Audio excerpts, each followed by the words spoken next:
Estremamente interessante. Nel frattempo, ecco, viene chiamato il break di 5 minuti. Ecco anche Fabio che torna in postazione. E volevo in realtà spendere due parole specialmente su quest'ultimo speech, perché qualcosina in più, come dire, se prima era materia solo e prettamente tua, adesso riesco magari a condividere qualcosina in più anch'io. Ammetto che mi è piaciuto molto quello che ha detto il nostro relatore, parlando di quando ha detto di tenere a mente, insomma, che qualcuno sarà sempre lì pronto per decompilare la tua applicazione e per vedere come funziona. Cioè è proprio il concetto da cui nasce, come dire, il termine hack, no? Assolutamente. Sono nati un po' per questo, in un certo senso, capire il funzionamento delle cose. Fabio, nel frattempo, appunto, qualcuno diceva non riesce a stare seduto. No, non riesce a stare seduto. No, se a qualcuno dovesse interessare. E quindi dicevo, è proprio il motivo per cui fondamentalmente è nato ai tempi questo movimento, vogliamo definirlo così, no? Assolutamente sì. Guarda, c'era un mio vecchio docente che diceva sempre: ricorda, mentre tu stai dormendo nel mondo c'è qualcuno che lavora all'epoca per fregarti il lavoro. Però in effetti non mi aspetto niente di meno, no? È sempre la solita corsa del gatto col topo, per cui laddove qualcuno cerca di costruire qualcosa di buono ci sarà qualcun altro pronto. Nel nostro caso, perché comunque parliamo sempre di hacking etico, a testarlo perché sia più sicuro. Ma sappiamo bene che insomma non è così per tutti, e quindi, come dire, c'è qualcuno che prova a rompere gli schemi. I programmi, gli schemi, esatto, non altro. E lì poi dovrebbe intervenire il lato blu della forza, che però vabbè. Però insomma sappiamo più o meno come funziona lo schema, ecco, però. No, comunque veramente interessanti questi entrambi i talk, devo dire. Siamo partiti proprio col botto. Sì, siamo partiti col botto, perché, ripeto, vedere, adesso parlo in particolare del secondo speech, questo sulle API. Comunque abbiamo visto una raccolta di vulnerabilità che rientrano quasi tutte nella top 10 OWASP. Esatto. Quindi già di per sé un concetto così semplice come un API, che non è altro che, come dire, un passante, no? Una sorta di passante, una sorta di carrellino che trasporta i dati da un punto all'altro. È una cosa così semplice, così quasi banale, volendo semplificare il concetto, possa portare comunque a danni non indifferenti, soprattutto dal punto di vista delle disclosure, perché al di là di alcuni casi di RCE che abbiamo visto, cioè, insomma, che il nostro speaker ci ha mostrato, la cosa fondamentale è che abbiamo una disclosure di informazioni pazzesca, cioè esatto. Vengono restituiti dati su dati. Intanto c'è la decompilazione, esiste dalla notte dei tempi, chi di noi non la fa? Beh, ripeto, ci sarà sempre qualcuno pronto a darci del filo da torcere, no? È anche questo il bello, cercare di migliorarsi per tentare di dare più fastidio possibile a chi dall'altro lato tenta di non essere così tanto etico, come stavamo dicendo. Esatto, anche poco professionale in un certo senso, esatto. Nel senso, io sono pagato per fare un lavoro, dovrei farlo secondo tutti i crismi, no? Nel momento in cui questo non avviene, dall'altra parte è anche bello avere qualcuno che viene lì e ti dà e ti punzecchia, come dire. DOS dice offuscare sempre e comunque. Allora, anche l'offuscamento, Claudio, tu ti relazioni più magari con qualcosa di offuscato, perché chiaramente immagino che la prima basilare tecnica per cercare l'evasion, e quindi di non essere come dire, intercettati è l'offuscamento. Però ti dirò, guarda, che anche almeno di una buona fetta di attacchi che quotidianamente col team riscontriamo, e non soltanto su un singolo cliente, perché magari tu dici vabbè, è soltanto la prerogativa di quella situazione lì. No, parlando anche un po' più ad ampio spettro, ancora c'è parecchia, passami il termine, spazzatura fra virgolette proprio in chiaro, dove tentano di fare, è chiaro. Ma guarda, che è causato dai dai, come dire, giovincelli di turno. Guarda, che vogliamo definirli script kiddies alla vecchia maniera per categorizzarli così, esatto. No, sai, appunto il discorso è proprio quello, è che al di là dello script kiddie, quello che vedo nel passo successivo è semplicemente qualcuno che va un pochino oltre, esatto, e trova il tool su GitHub piuttosto che qualunque altra repository e che tenta. Però posso dirti per esperienza, diciamo in diretta, diciamo nel corso dei miei studi, specialmente per quanto riguarda la parte mobile, perché chiaramente il codice è una proprietà intellettuale come tante altre cose.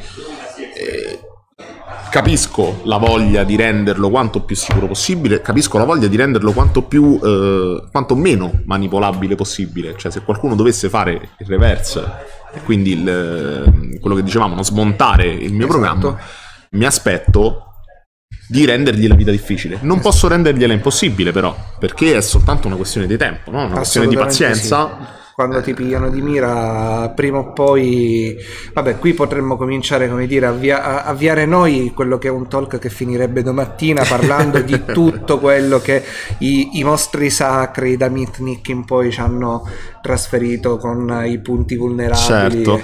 Però insomma, alla fine il discorso è come dici tu, riuscire a dare quanto più fastidio possibile dall'altro lato. Questo è un discorso che quotidianamente applico con i team con cui lavoro, e devo dire che diventa sempre più interessante e divertente. Riagganciandomi al commento di DOS di poco fa, offuscare sempre, sì, però c'è sempre il però, secondo me. Di attacchi interessanti offuscati te ne vedi uno su... Ma sai cosa penso, Claudio? Che finché l'attacco non offuscato passa, non vedo l'esigenza, certo, non vedo l'esigenza di andare, esatto, quello sì. Però guarda, tanto per, come dire, saltare da un argomento all'altro, restando comunque nel filo conduttore, leggevo giusto stamattina un post su LinkedIn che diceva che i ricavi dei ransomware nel 2022 stanno cominciando a scendere. Quindi, giusto per agganciarmi al se passa l'attacco non offuscato, perché mi devo complicare la vita, evidentemente durante quest'anno una consapevolezza di quello che è l'argomento sicurezza informatica e quant'altro sta cominciando a entrare all'interno delle aziende, anche quelle fortunatamente, per fortuna, assolutamente sì, perché abbiamo fatto un 2021 disastroso, per non tirare fuori i cliché dal lockdown. Non tiriamo fuori i cliché, però questo è quello che sta succedendo. Quindi io mi aspetto, o perlomeno da un lato non vorrei, perché faccio questo di mestiere, la mia speranza è no, però mi aspetto di vedere molte più cose interessanti e divertenti, tipo degli attacchi offuscati o qualcosa del genere, da qui a breve. Però sai cosa? Ecco, proprio qui ti volevo portare, nel senso, fin tanto che passa, io non ho l'esigenza di offuscare, perché il mio attacco passa, non viene detettato, chi se ne frega, cioè sto facendo uno sforzo inutile e mi sto bruciando una carta per un attacco successivo. Assolutamente perché se oggi passa offuscato, domani non, oggi passa deoffuscato, domani non passa più, lo offusco, passa di nuovo. Esatto. Ed è, come dire, un po' un circolo vizioso, no? Torniamo sempre al discorso del gatto col topo. L'abbiamo visto anche quest'anno, durante quest'anno, con il leak di BitLocker 3.0. Esatto. BitLocker 3.0 è, tra virgolette, bruciato, nel senso, è vero, c'è stato il leak, quindi tantissimi avranno scaricato la repository con BitLocker pronto da utilizzare, e tantissimi probabilmente lo stanno utilizzando, facendo anche un po' di pubblicità, no? Nel senso, nel bene o nel male, purché se ne parli. Però d'altro canto, persone come te, del lato blu della forza, come ti sei definito e come la definizione che mi piace rubarti, hanno avuto accesso alle stesse informazioni, che significa poter smontare il programma di nuovo e di conseguenza andare a porre delle contromisure. Esatto. Aspettate che intanto l'automod fa cose e censura messaggi. che stavo rileggendo i messaggi di DOS. Sì, io intanto volevo approfittare per ringraziare tutti i nuovi follower, tutti i follow che sono arrivati durante la conferenza. E ripeto, sono estremamente contento di essere qui oggi, Claudio. È davvero una bella esperienza. Davvero emozionante essere anche da questo lato, no? Tante volte vediamo, partecipiamo a eventi dove c'è... Ovviamente siamo dall'altro lato o perlomeno siamo tra le due telecamere, tra chi fa nell'audience, che va benissimo così, audience. Come dire, mi sento molto più tranquillo a mio agio nell'audience, però oggi ci tocca l'altro lato, anzi mi fa piacere avere comunque una figura professionale più capace di me al mio fianco. No, è veramente bello. E poi soprattutto non si riesce a vedere l'audience, ma poco fa ho visto un paio di personaggi di varie community romane. Sì, assolutamente. Ho visto la presenza dei ragazzi di Cybersaiyan. Sì, ho visto Giovanni, ho incrociato Giovanni che si accomodava, insomma. Devo dire che ci sono i ragazzi di Cyber Actors che hanno avuto anche, sono stati carinissimi, sono venuti qui, si sono presentati, salutati, quindi salutiamo a nostra volta pubblicamente. Devo dire che, come dicevamo poco fa in apertura, questo è uno di quei eventi che secondo me chi lavora in questo settore o in un modo o nell'altro deve frequentare. Sì, deve sono frequentare per d'accordo. Tante cose. Solitamente per scherzo con i colleghi, come dire, dipingiamo, e qui ti prego non te la prendere perché so che tu sei dal lato rosso della forza, dipingiamo il blue Mi team. piace essere ovunque, in realtà, dove posso metto mani, Noi dipingiamo il blue team come l'estremo della socialità. I pentester li vediamo solitamente lì con le cuffie, col cappuccio, no? Quella classico proprio E invece devo dire che la presenza di Red qui è altissima, molti più che c'è da dire che analisti. C'è da dire che i talk effettivamente che abbiamo visto fino adesso sono non danno vere e proprie soluzioni lato blu, nel senso ti instradano, perché ti dicono guarda può succedere questo e questo, però vedi bene che non c'è, ai pentester. Esatto. Dico, tra le tante cose che dico sempre, dici ma quante ne dici? Parecchie.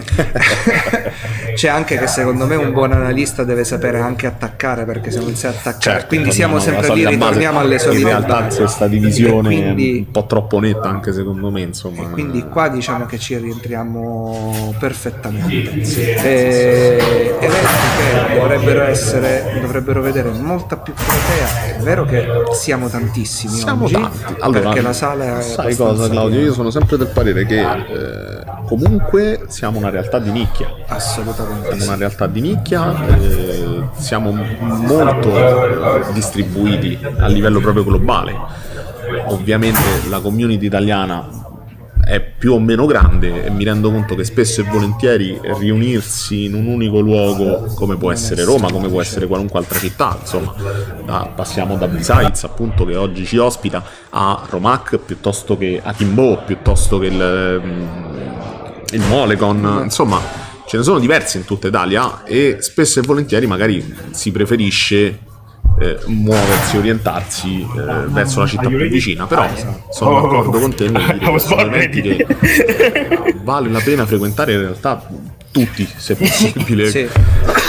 Lasciamelo dire, sono tutti interessantissimi, oltretutto gli speech non sono ridondanti, nel senso non sono mai gli stessi speaker che c'è un'attentissima selezione degli speech da portare poi in conferenza e tutti di altissimo livello, veramente. Complimenti a BSides per l'evento, per l'organizzazione non soltanto dell'evento stesso ma proprio degli speech, la cura nei confronti dei relatori, gli argomenti, veramente complimenti. Sto vedendo che sì, ci stiamo riaccomodando, infatti stavo per interromperti perché a breve interverrà, vediamo un attimino, perché abbiamo ovviamente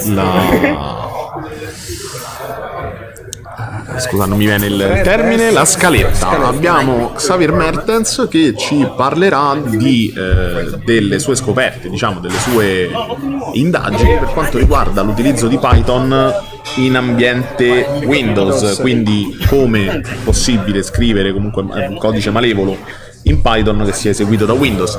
Non che fosse impossibile, nel senso ci sono delle condizioni, lo sapevamo. Esatto, che dovevano essere rispettate, altrimenti... Però si riteneva, insomma, che fosse un po' dedicato, più che altro dedicato, ecco, più votato alla parte UNIX, ma a quanto pare Xavier ci dimostrerà che non è così.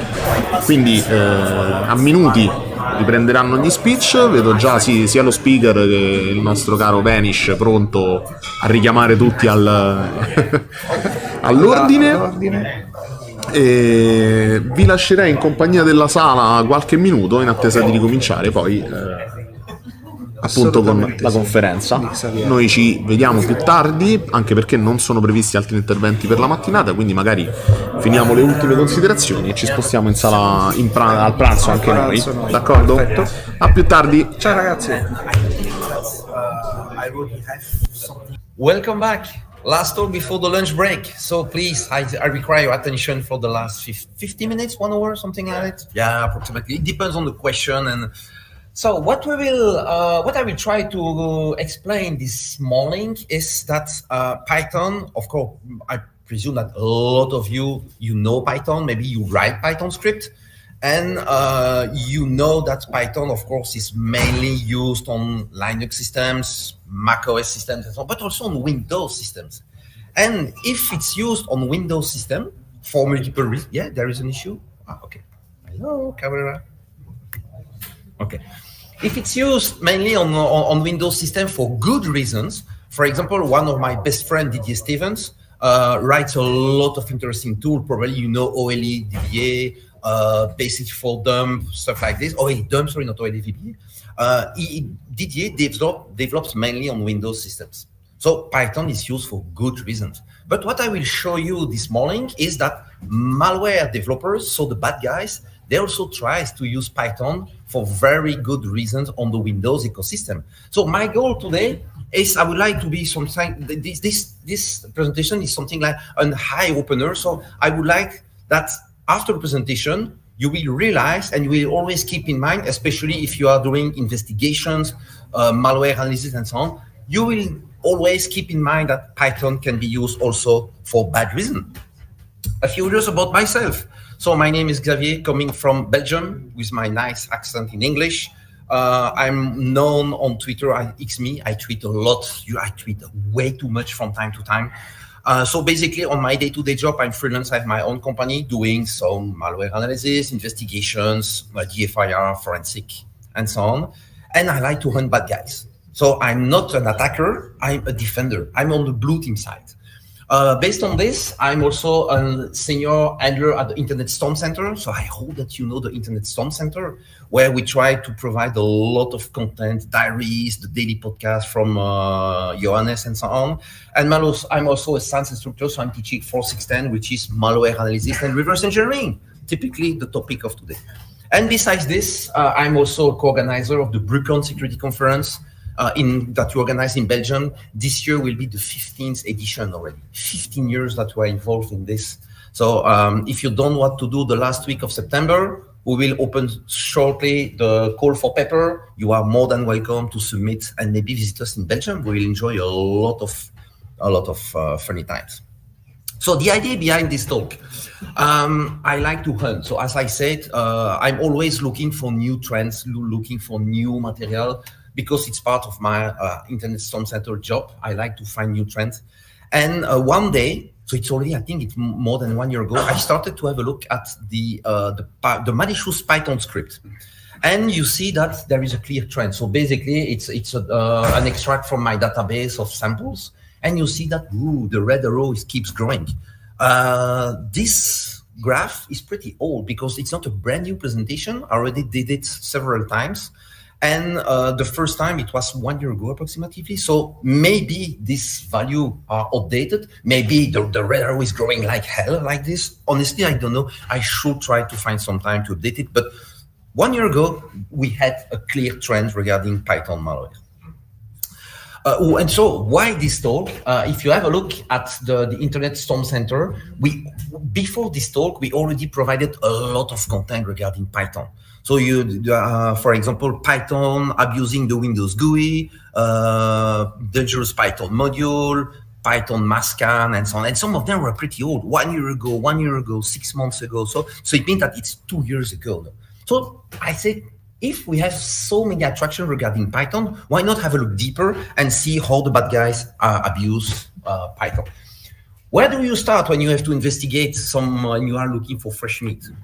Honestly, I'm the lucky owner of a VirusTotal Pro account. So it means that I can do a lot of stuff like write Yahoo. So you can hunt on VT. The biggest issue with VT is if you get a free account, you cannot access this kind of nice feature. You cannot download samples. And also it's pretty expensive. So if you are, you don't have a company, or if you have a very small company, it's pretty expensive to get an account to VirusTotal. But if you have one, you can start to write this simple, very simple YARN. So basically, I was looking for interesting strings in files, but I extracted the P file, the DLL, ELF, Android, and so on. I tried to focus on new files where a score very low, so it must be positive, at least positive, so more than one AV should detect it as malicious, but also very small size, because usually Python scripts are very small. So that was my initial YARN. It improved in time, so it's slightly different these days, but you get the idea. First, also regarding malware, you have to know that for many people, so the first talk was really interesting. I really enjoyed the first talk, really, really nice.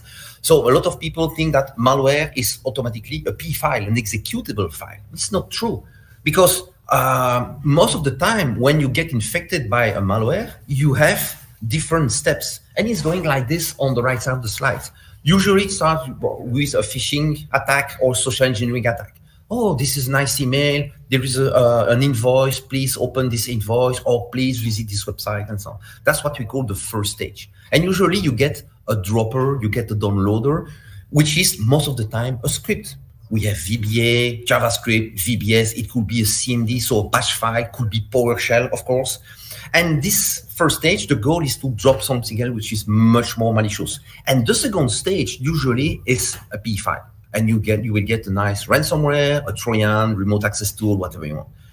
PowerShell remained, and still today remains, the number one. By the way, I saw this morning that attackers, they try now to abuse some more Microsoft products, because you can get OneNote files containing malware. Pretty cool. I really like this.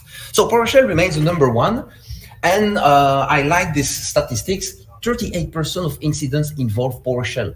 68% of breaches involve PowerShell. So PowerShell is everywhere. It's really cool. But there is something besides PowerShell. And the biggest issue with PowerShell is that it's really popular. So people will get a look at PowerShell. Python, it's not so, it's not the same case. But why attackers decided at a certain point to get more attention to Python? First, it's very popular. It's very easy to learn. In many schools, many universities today, people, they start to learn Python because it's very simple. Some people say, yeah, but we can also use Perl. Yeah, no flame war, please. I wrote a lot of Perl script in my previous lives, but Python is really one of the top languages today. Really powerful, as I said. So you can start very slowly, you can write a very simple script, and suddenly you can switch to something which is much more complex. You can interact with a lot of operating system capabilities. You can do everything you want. Also, a good point is that many people write third-party libraries. Why reinvent the wheel? Just go to ppy.com.org, I'm not sure about the URL, and you can probably find a library that has already been published by somebody to do some specific action, and we will cover some very nice example. It can be compiled. So if you like to produce a P file, you can go from Python and generate your P file. So by default, it's interpreted, but you can compile it. And of course, less attraction from defenders. Of course, no MSCI support. MSCI support was already mentioned during the first talk. It's a very great feature provided by Microsoft. So the MSCI means anti-malware scan interface. It's a framework, and honestly, good job, Microsoft, because the way it works, basically what you do, you can pass some content of scripts to the MSCI interface, and the primary goal is to detect if it's malicious or not. But in my case, from malware analysis point of view, I use it to trace and to log all the actions performed by script. So if you get a piece of JavaScript, usually JavaScript is heavily obfuscated, and to avoid this very annoying step to try to understand the obfuscation technique, you just execute it in your sandbox, you run MSCI, and bing, you will get a lot. MSCI works with VBS, VBA, JavaScript, PowerShell, but guess what? No, not Python.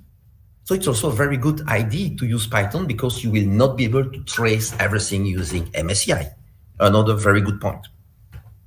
The first issue that a malware attacker, a malware developer may have is Python is not installed by default. So if you have a very nice piece of Python script, you deliver it to your user. Most of the time, if the user double click on the file, it will just say, oh, sorry, I cannot open this file. So please select your best viewer. People will do Notepad, whatever you want. So Python is not installed by default. Guess what? If you don't have Python in place, just install it. And Python is embedded in many interesting tools. For example, if you use OpenOffice, OpenOffice comes with a Python interpreter embedded in the installation. If you deploy Splunk, Splunk comes with its own instance of Python. So you have multiple ways to have Python already installed, maybe on some computers. WSL offers also Python. Today you can have something like you can work on the Windows subsystem Linux, WSL. You can have a Linux embedded to your Windows, and guess what? Python will be installed, will be available. Also, that's the other way around. From an attacker's point of view, sometimes if Python is installed by default, it may be a good sign that I'm not targeting the right computer, because I'm targeting a computer used by a high-profile user. Could be a sysadmin, could be a security researcher, could be a sandbox. For example, when you run a sandbox like Cape or Cuckoo, they run a Python script, which is the agent, and in Python script makes the connection between the sandbox and the Cape or the Cuckoo instance. So a lot of malware do, oh, I see a Python script available, or I already have a Python process running, do not infect the computer. First example, so it was a quick introduction. The rest of the talk will be only very stupid, very nice, exciting, very powerful, nasty example of what I discovered in my research. The first thing, it's just a simple remote access tool which dropped its own Python. So what I said, if Python is not installed by default, not a problem, just install it. So we have here a piece of interesting code. So we call a PowerShell, and we download from freeze.ga, we download python-389 blah, blah, blah, embedded.zip, and it will be installed on the computer. So that it will be the first step performed by the attacker. No Python, no worries, I will install my own copy. Cool. And indeed, you can install Python very easily, because what we saw here, this interesting file, Python 3.8.9, blah, blah, blah, and so on, it's not a malicious file. This file is available on the Python website. You can download a Python in a few seconds, and everything is embedded. You have a nice package, you unzip it, and you see on the left side of the screen that you have all the required material to install Python in a few seconds on a computer. Cool. It's safe. It's coming from an official website. So why an AV should trigger something? Pretty cool. Of course, when you start to have a look at Python script, you have a lot of obfuscation techniques. It's one of my favorite topics. I like to detect obfuscation, or to understand the magic behind this. And sometimes, honestly, respect for some developers, because when I see the imagination, the magic they produce is really nice. Sometimes you can have this kind of idea. The quality of, for me, the quality of obfuscation equals the quality of code, and also you can have a good idea about the developer's quality. Some people are really script kiddies, they do pretty bad stuff or very stupid stuff. Sometimes it deserves really to be investigated. But the common techniques remain always the same. You have a lot of random variable names. You get variable names like this with completely random characters. You have a lot of base64 encoding, XOR encoding, but also you have a lot of other ones. Hex encoding, characters encoding. Have a look at the title of this of the slides. Pretty easy to understand, but you can see exactly what can be implemented at obfuscation level. This is an example. You import C types, so you import the library C types, but you can import it as a specific name. So what you do, you import it as I don't pronounce this wonderful string, and then you have a first definition, another one, and you see that when you read this for the first time, your eyes will cry. Oof, come on, how can I understand this? But you can spot interesting strings. WinDLL kernel 32 RTL move memory, create thread, wait for single object. So basically this simple script does code injection and then create a thread and boom, start the shell code. But when you see this for the first time, whoa, but it's pretty easy to understand. Sometimes it's also very stupid. Probably you know CyberChef. CyberChef is a very nice tool that you can use to play with strings. You can decode them, decrypt them, deobfuscate them, and so on. So when I met this for the first time, I said, whoa, you see in CyberChef on the top right side, you see something which looks like a bunch of base64 because you recognize the characters, the strings ends with the 2 = sign for the padding. So, okay, no magic, it's base64. So you try to decode this, and then CyberChef just returned data is not a valid byte array. Wow, wow, wow, it fails. Why? It's a very stupid trick. Have a look at this. That's what I found in the script. Data equals blah, blah, blah, blah, blah, blah, this wonderful base64 string. But have a look at the second line. Data equals data between square bracket 2, len, and so on. If you work in Python, you know what it means. Basically, data, they will skip the 2 first DD characters to make the string completely deobfuscatable. It's stupid, but it works. If you don't pay attention to this and you are not very skilled, okay, it's another type of encoding, I don't know, but no, just remove the 2 first characters. Bing, done. Of course, you have, as I said, Python has a lot of third-party libraries. Some of them are really cool. Some of them are developed by other script kiddies, by students, so they don't have all the same quality. But sometimes you will find very interesting piece of code. The community behind Python is crazy, really crazy. Of course, because the language is very popular, so more and more people are attracted. Some people start to work to create new libraries and so on. It's ongoing like this. If you like to access the registry on Windows, you have a look on the right side. I don't know if it's readable for everybody, but the slides will be available, so no worries. You can import rin-reg, and now you can access all the registries from Windows. So even if it's Python, you can access registries. And for malware, registry keys are pretty interesting. To implement persistence, to have a fileless malware, you will store some payload in specific keys and so on. So really, really cool. Import rin-reg, and it's done. Any API call can be used from Python.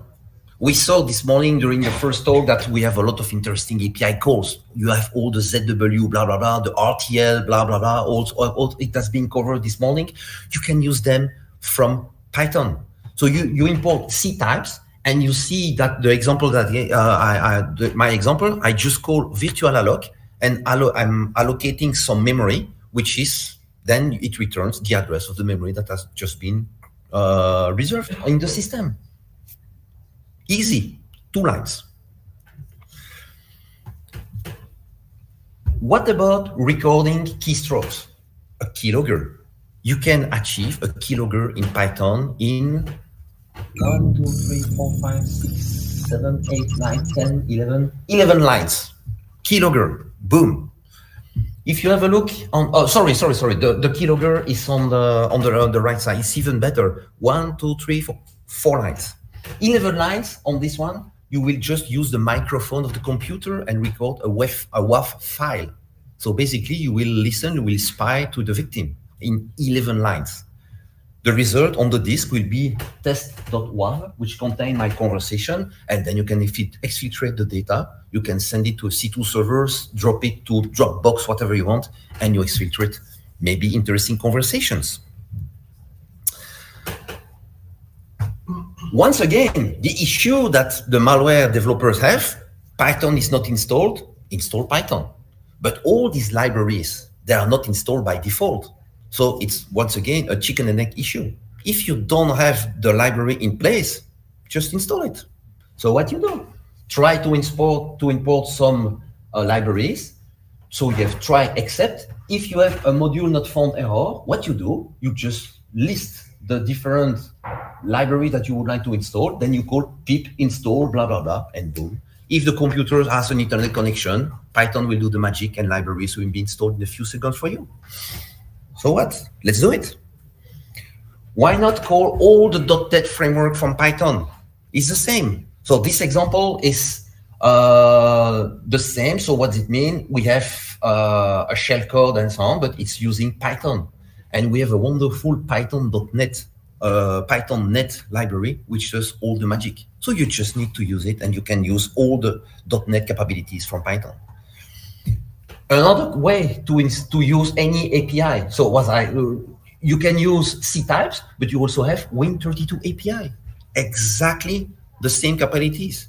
And what we do, you call Win32 API, for example, open process, blah, blah, blah, and you get a handle on the process. And based on your process, you can do process injection, process allowing, whatever you want, exactly like in a normal language. So PyWin32 is a very interesting library.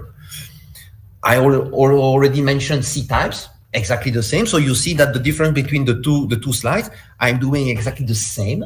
So I try to open a process, but using a different library in 2 lines. Very, very, very easy. A simple backdoor. If you are a pen tester, red teamer, you like backdoors, of course. 1, 2, 3, 4, 5, 7 lines. And yeah, I changed slightly my slide. So still a few months ago, the VT score for this script was only 2 upon 59 antivirus. And it works pretty well. Because you see that we duplicate the file handle, so it handles stdr, stdin, stdout, everything. You get a wonderful shell. So in 7 lines, easy. Shellcode injection. So once again, so this one is what's the goal? So we use C types. You see that we use URL lib3, so we can do some interesting HTTP requests, and you see that we try to get some information from very interesting website. You do the request, so you get the shellcode from an HTTP request, then you allocate. If you are a reverser, you know that when you have virtual alloc and the flags 40, it means that we will allocate page execute read write. So we will allocate some memory which will contain executable code. Wonderful. Then we do an RTL move memory. We populate the new memory. We create a thread, wait for single object, and boom, we launch the shellcode. Easy. Another one. This one is a little bit complex, and this one you see that you have also obfuscation because you have interesting function names, interesting variable names. We also have some randomization of strings and so on. So but the goal is the same. You see, you have once again virtual alloc, once again move memory, create thread, blah blah blah blah blah, and nothing special. And you see that when you have the port 4444, probably we have some kind of metasploit behind the attack. Bitcoin stealer, very nice also. When I say that you can access all the features of the operating system, the clipboard is also very popular. What do people? They copy password into the clipboard, but they also copy Bitcoin wallets, of course, because if you have to type your Bitcoin wallet in a string like this, you use it using the clipboard.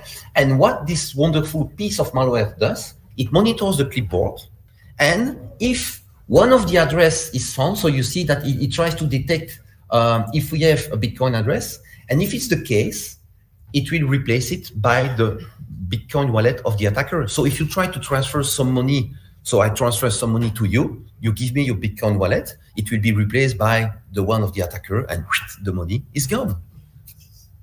Easy. Dropbox. Just the presentation before myself, so we talk about APIs. Dropbox has an API, so there is a library import Dropbox, which allows you to talk to the Dropbox API and do any operation on your Dropbox account. So why reinvent the wheel? If you like to exfiltrate some data, some people say, yeah, let's start to have a C2 server located in a so we will first compromise a WordPress account, then we will have some files there, we will have the C2 running on this server. No, just use Dropbox, because first, it's much more difficult to spot and to block inside your organization.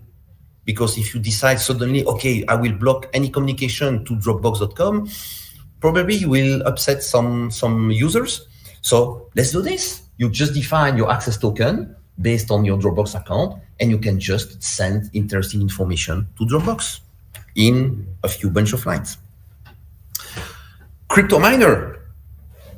If you can steal some Bitcoin wallets, you can also start your own crypto miner. So this is a pretty simple shellcode. So what it will do, it will generate a new Python file, which will contain, it will also add to startup. So it means that persistence will be implemented, and it will run this wonderful command, megad.exe-a script, blah, blah, blah, stratum. When you see this, you recognize immediately that we have a crypto miner.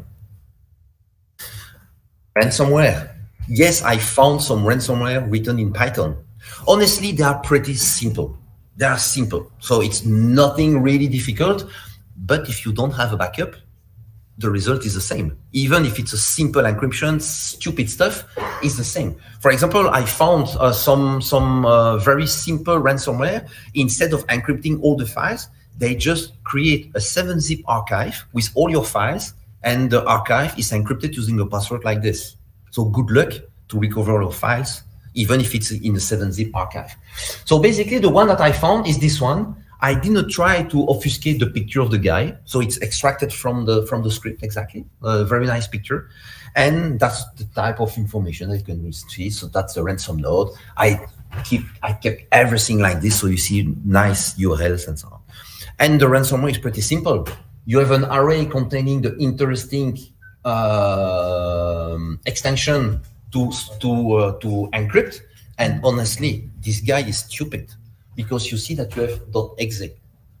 Normally, a ransomware will never target the executable files, because you will break the operating system. Honestly, if you encrypt the application, you target the data, but not the program itself. But anyway, .exe was in the list of targeted extensions, and you have a simple loop. So what we do, we scan all the directories, we search for interesting files, ending with this wonderful extension. And if you found one, we encrypt the file, and then we create the readme.txt, which is this file, nice picture, and so on. So very easy to do. It's effective because it works. Python and Discord. Today, again, people, they don't reinvent the wheel. They like to use some interesting service to do exfiltration or to build a botnet. Discord today is crazy. I think that in 99% of the time when I found a malware, so a Python script talking to another external service, it's based on Discord. It's crazy. And the idea is to work on exfiltration. So it means that they just exfiltrate, they found your password, interesting files, and they send everything to Discord. Otherwise, it's a real botnet. So the malware connects to a Discord channel and is waiting for some commands. And depending on the message that has been written on the Discord channel, they will take some actions. Very easy. So Discord is really, really, really interesting. The good point is that Discord is not really used in many organizations.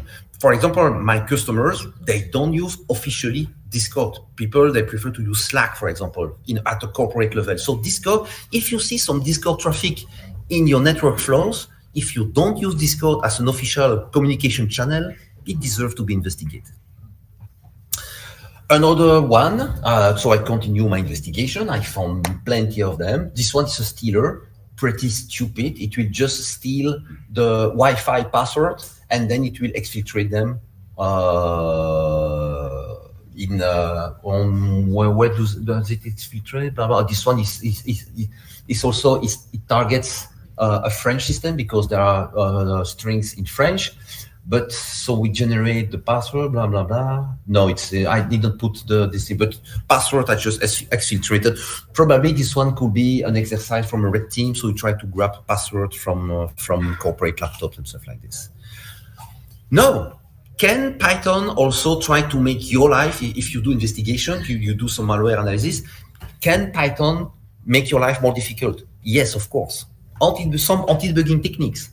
First, this example, Python, before infecting the computer, it will build a list of all the processes running on the system. And if one of them is detected, it will just stop and not infect the computer. And just the list says everything: TCP view, Wireshark, Visual Basic, Fiddler, VMware, VBox,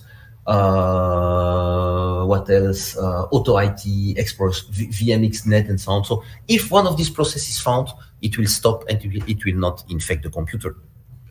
This one is much more interesting. We talk during the first presentation this morning, we covered DLL injection, how you can remove the API hooking, stuff like this. You have to know that many antivirus, what they do, they inject DLLs in every process. So why not try to list if a DLL has been injected in my process? So when you run Python, what you do, you open the process, your own process. If you do enum process module, so it's an API call to list all the modules. So a module is a DLL. So you see that because you can import and you can use any Windows 32 API, you can do very interesting stuff. So we list all the DLLs loaded in the process. You do a get module file handle, so you get the name of the DLL. And if you have a match regarding one of the wonderful DLL that you have here, maybe the malware, the Python malware, will not infect the computer. So you do DLL hunting also in Python. I like this one. Clock ticks.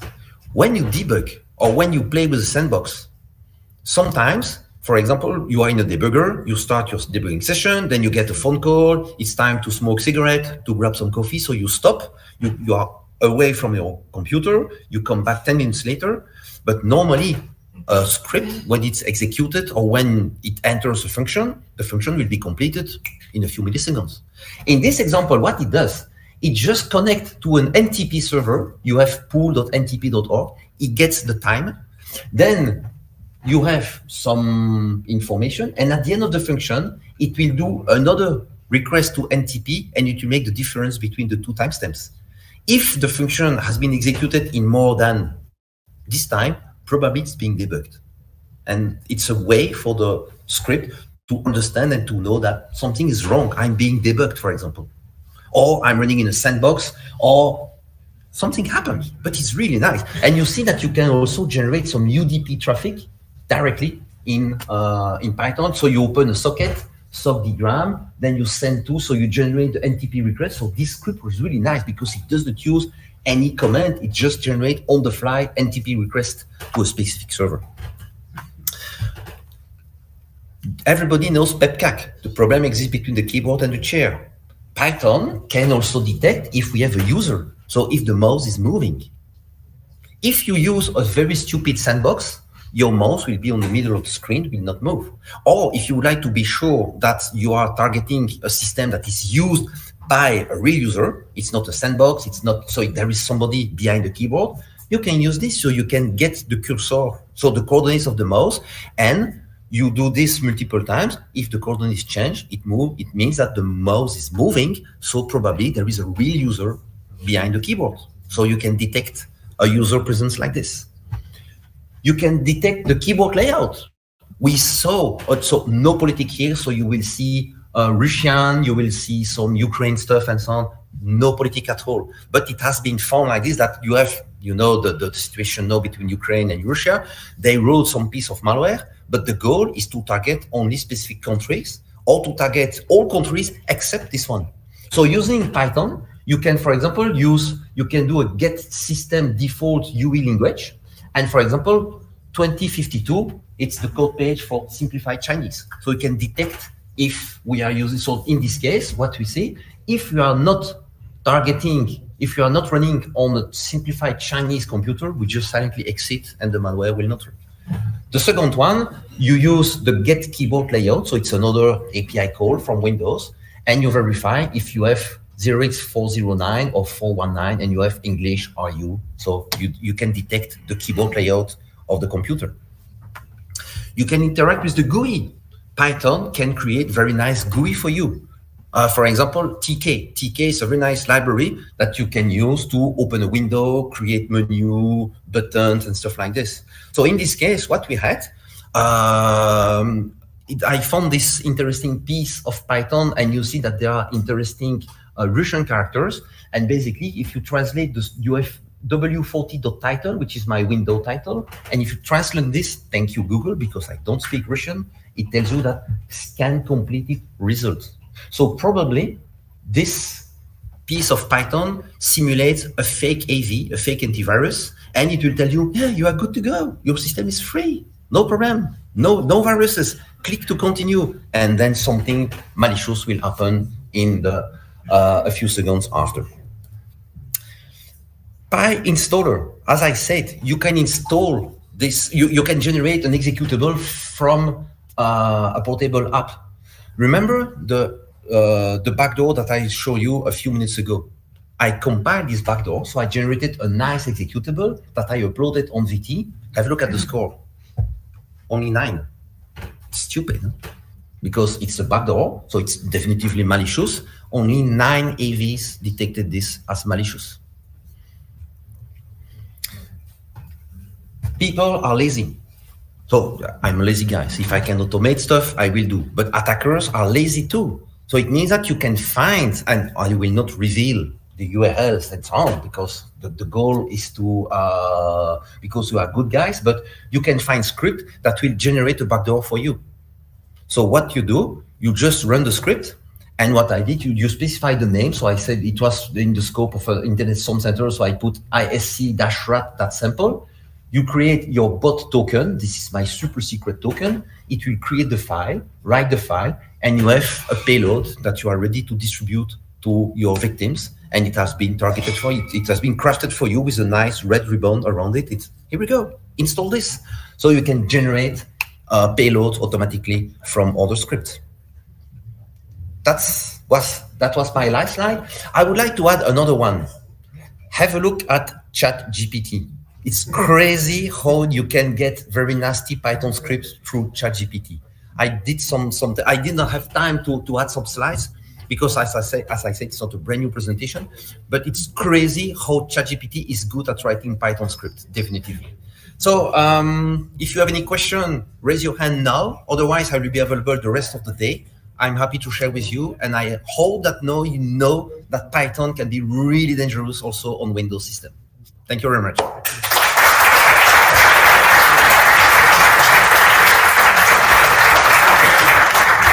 Any question?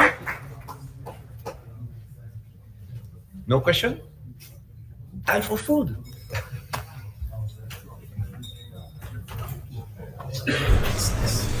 Eccoci anche dopo l'ultimo speech prima del pranzo, infatti ecco c'è l'annuncio l'annuncio del pranzo.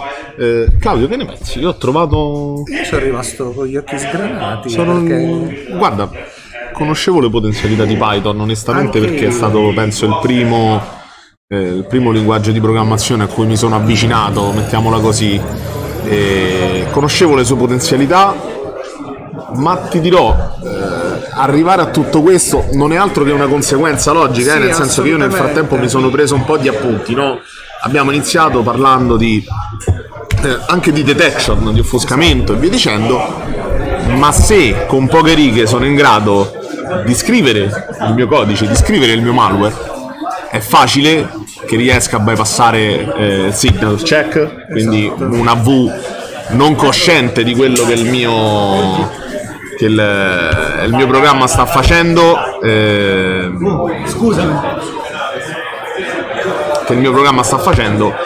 è difficile che venga detettato. Ecco, intanto si avvicina Vanish che viene ad onorarci della sua presenza. Vieni, accomodati. Oddio, come possiamo presentarti? Come dire, l'organizzatore? No, intendo. Grazie, uno degli organizzatori, che innanzitutto ringraziamo per averci dato la possibilità di essere qui. È un piacere avervi. Noi ci stiamo divertendo da matti, te lo dico, ci stiamo divertendo da matti. Bene. E volevamo appunto da te un po' un'opinione di come sta andando. Devo dire, tutto molto interessante fino adesso, spettacolare. Allora, come ho detto all'inizio, l'obiettivo di questa conferenza è stata dall'inizio non tanto basata un pochino che così, okay. sì, non si non, sente, tanto però. non tanto basata sull'apparire, ma sulla sostanza. Quindi la prima cosa che è stata messa insieme è stato tutto il line-up di speaker. Perfetto. E devo dire che fino adesso il livello è stato altissimo. Infatti, altissimo, e quello è stato l'obiettivo. L'obiettivo è stato quello. Cioè, poi uno può dire non c'è la maglietta, non ci sono, ci sono gli adesivi, però c'è la ciccia, poi c'è la birra. Poi diciamolo signori, c'è la birra, quindi shame on you per chi non è venuto, avete perso l'occasione di avere della birra gratis. No, però vi ripeto quello che ho detto anche stamattina quando abbiamo iniziato. Allora, uno dei motivi per cui ho deciso di riorganizzare il BSides Roma è stato perché notavo spesso flame, soltanto gente che si lamentava che le cose non erano come volevano loro, che c'era sempre qualcosa che non andava, e non è questo il senso della community, a prescindere da quale sia. Non dovrebbe essere, ne parlavamo in apertura con Claudio, giustamente dovrebbe essere un ambiente in cui la condivisione è alla base di tutto, cioè, non se dovrebbe io dico, esserci classismo. allora, se io accedo ad un canale, una community, e faccio una domanda, per quanto stupida, non dovrei essere prima preso in giro e poi data una risposta. Certo. Dovrei avere una risposta per dire guarda, magari non esistono domande stupide. Esatto. Anche perché chi magari fa quella domanda e viene ritenuta stupida è una persona che in realtà vuole avvicinarsi. Esatto. Quindi è comunque un supporto, no? Io noto questa cosa soprattutto in determinate community, ma soprattutto quando uno deve condividere il codice, per esempio. Io ho notato spessissimo, ho parlato con moltissime persone che hanno fatto delle cose fighissime che però non condividono per paura perché nel momento in cui condividono, il 90% delle persone, prima di capire di cosa si sta parlando e quindi magari dare effettivamente un contributo, comincia a dire ma questo lo potevi fare così, questo lo potevi fare così. Sono tutti bravi col senno di poi, no? Quindi in uno spot pubblicitario fa l'obiettivo oggi è quello di condividere, punto. Essere inclusivi, a prescindere da tutto. Già di per sé è una cosa meravigliosa, di cui darvi veramente merito. Cioè, questo è stato l'obiettivo di questa conferenza. Non fare flame, non fare polemica, ma soltanto condividere contenuti. E considera che uno degli obiettivi che mi ero posto all'inizio della conferenza è che ognuno dei partecipanti arrivasse al termine della conferenza dicendo il 5% delle cose che sono state dette oggi io non le sapevo. È un takeaway. Assolutamente. Se raggiungo questo obiettivo sono contento. Io devo dire che sono già ben oltre il 5%, lo dico proprio sinceramente. Vabbè, ma è per quello che ho messo il primo talk. Siamo andati subito su Windows Internos e siamo a posto. Approfittiamo, visto che ci sei tu qui, Agostino, c'è anche la CTF in corso. Sì, c'è anche la CTF. Convintissimo che fossero due eventi separati, non paralleli. In realtà la CTF è in corso, è iniziata stamattina. Vogliamo far vedere, riusciamo a far vedere dalla regia intanto la classifica mentre noi ne chiacchieriamo? Perché giustamente ci siamo attrezzati, Agostino, siamo attrezzati, siamo sul pezzo. È giusto. Però ho visto che ancora nessun team, almeno per quando l'ho vista io, nessun team ancora aveva iniziato a giocare. Secondo me è troppo presto. Perfetto, eccola qui la nostra classifica. Vabbè, vediamo. Allora, intanto vi dico i premi quali sono. Che insomma mi sembra... Allora, il team primo classificato per l'intero team ha la subscription annuale a ᴑix, che io ce l'ho per la collaborazione tecnica con ᴑix ed offre tantissimo. Quindi grazie a Carlo che ha messo a disposizione questo premio. È ricchissimo, soprattutto dire ricchissimo. Importante è per tutto il team, quindi non è una per... Ecco. Mentre gli altri due, il secondo e il terzo posto, hanno dei voucher di H5. Ecco, un'altra cosa che insomma che cortesemente, dopo che io ho chiesto, mi hanno dato i voucher. molto intriganti anche come se scorriamo un pochino più giù la pagina della classifica, vediamo. No, attualmente stanno ancora in corso. Sì, no, a parte volevo invitare appunto tutti i team ad attivarsi perché è arrivato il momento. Se scorriamo, quanti team abbiamo? Vediamo un attimo. 21. Una ventina, sì. 21 team. Andiamo un pochino più giù. Abbiamo ancora a livello di tempo 6 ore e 12, 6 ore e un quarto, quindi sì, veramente perché si conclude la CTF si conclude con la conferenza, quindi alle 19 sì, circa, esatto. Giusto?